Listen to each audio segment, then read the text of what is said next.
Please don't hurt me. Those were Matthew Perry's first words when his stalker finally approached him after 5 years of following his every move. But what she said next in those 10 seconds changed everything he thought he knew about her, and about himself. It started in January 1998, just as Friends was reaching the peak of its cultural dominance and Matthew Perry was struggling with the early stages of what would become a decade-long battle with prescription drug addiction. At first, it seemed like nothing more than an unusually dedicated fan. Someone who appeared at public events, showed up at restaurants where he was dining, and occasionally lingered near the Warner Brothers lot where Friends was filmed. But as weeks turned into months, and months turned into years, Matthew began to realize that this wasn't random fan behavior. This was something much more systematic, much more invasive, and much more frightening. Her name was Rebecca Martinez, though Matthew wouldn't learn that until much later. She was 28 years old, worked as a dental hygienist in Burbank, and had been watching Friends religiously since the pilot episode aired in 1994.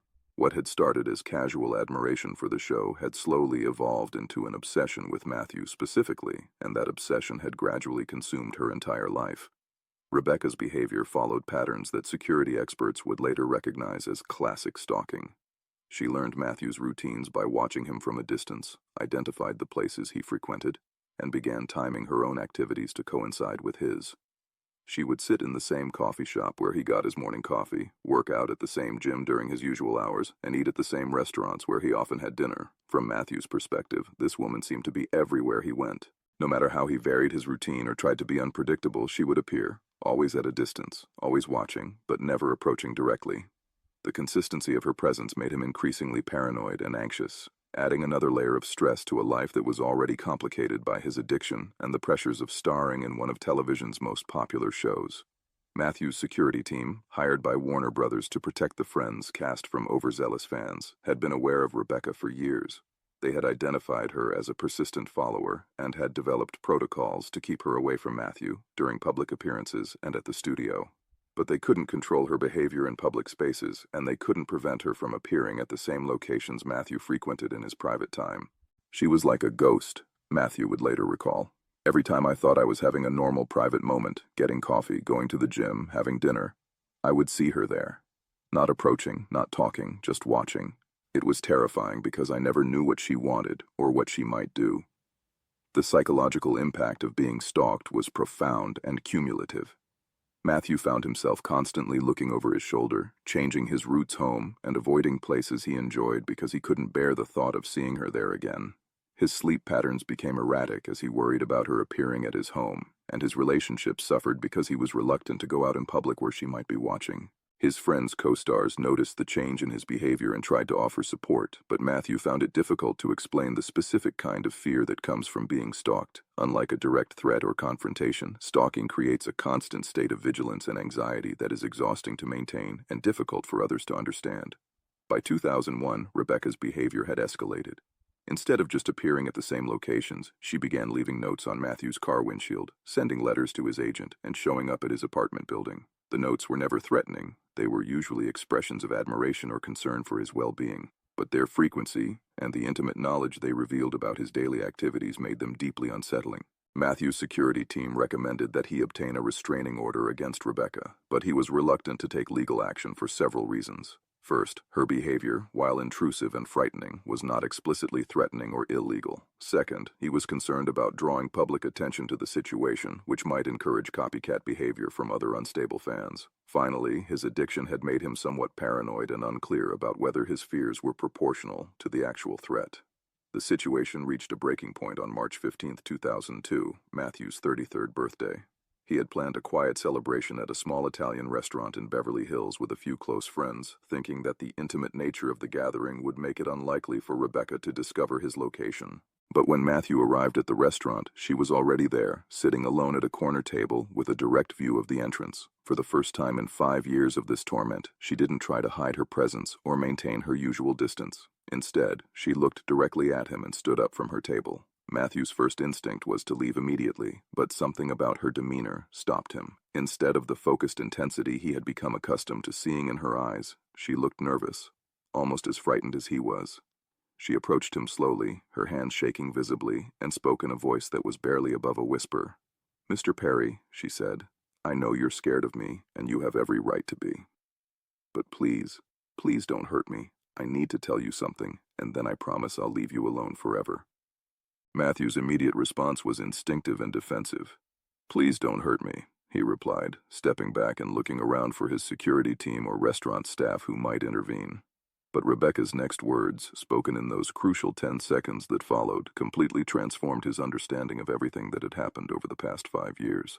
I'm not here because I'm obsessed with you, she said, her voice breaking with emotion. I'm here because you saved my life every single day for 5 years, and you never knew it. I've been following you because watching you live your life was the only thing that kept me from ending mine. The revelation hit Matthew like a physical blow. This woman, who had been the source of years of fear and anxiety, wasn't a threat at all. She was someone who had been using his public presence as a lifeline during her own dark struggle with depression and suicidal ideation. As Rebecca continued speaking, the full scope of her situation became clear. She had been battling severe clinical depression since the mid-1990s, exacerbated by a series of personal tragedies, including the death of her parents in a car accident and the end of a long-term relationship. Watching Friends had become her primary source of comfort, and Matthew's portrayal of Chandler Bing had specifically resonated with her because of his use of humor to mask emotional pain. Every morning for 5 years, she explained through tears, I would wake up wanting to die, but then I would remember that you were out there, living your life, going to coffee shops, working out, having dinner with friends, and I would think, if he can keep going, maybe I can keep going too. Following your routine became my routine. Your life became proof that life was worth living. Matthew listened in stunned silence as Rebecca explained that she had never intended to frighten him or make his life difficult. She had tried to maintain distance specifically because she didn't want to intrude on his privacy or cause him any distress. Her presence at the same locations wasn't meant to threaten him. It was meant to give her a reason to stay alive for one more day. I know how crazy this sounds, she said. I know you must think I'm insane, but you were like a guardian angel who didn't know he was saving someone. Every day I saw you living your life normally, it reminded me that depression doesn't have to be permanent, that people can survive their worst days. The conversation continued for nearly 20 minutes, with Matthew gradually understanding that this woman wasn't his stalker in any traditional sense. She was someone who had been silently fighting for her life and had found hope in his simple, everyday existence. Rebecca explained that she had finally approached him on his birthday because she had recently started receiving effective treatment for her depression and no longer needed to rely on following him to maintain her will to live. She wanted to thank him for unknowingly saving her life and to apologize for any fear or discomfort her behavior had caused. I'm getting better now, she said. I have a therapist. I'm on medication that actually helps, and I'm learning to find reasons to live that don't depend on other people. But I needed you to know that your life mattered to someone, even when you didn't know it. Especially when you didn't know it. Matthew was overwhelmed by the realization that his own struggles with addiction and depression, which had made him feel so isolated and worthless, had somehow provided hope and inspiration to someone else who was fighting similar battles. I had no idea, he said finally. All this time, I thought you were someone to be afraid of.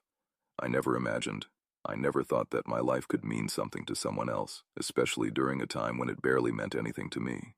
The conversation ended with Rebecca thanking Matthew again and promising that she would no longer follow him or appear at his regular locations.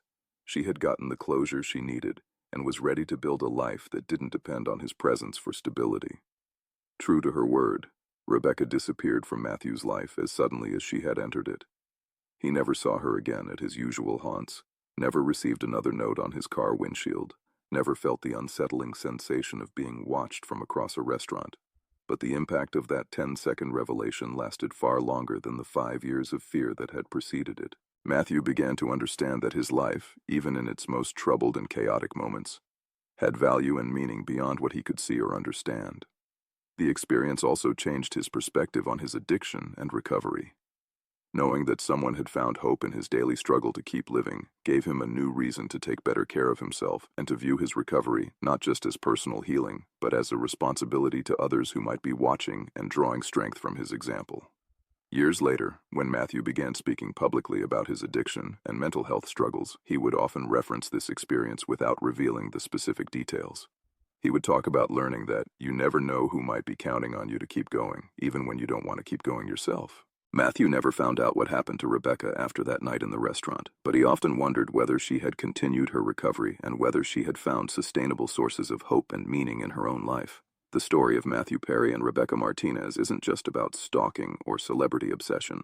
It's about the invisible connections between people who are struggling, and the way that one person's determination to keep living can become a lifeline for someone else who is fighting to do the same. It's also a reminder that we never fully know the impact our lives have on others, and that sometimes our greatest contribution to the world happens not through our achievements or successes, but through our simple refusal to give up, even when giving up seems like the easiest option.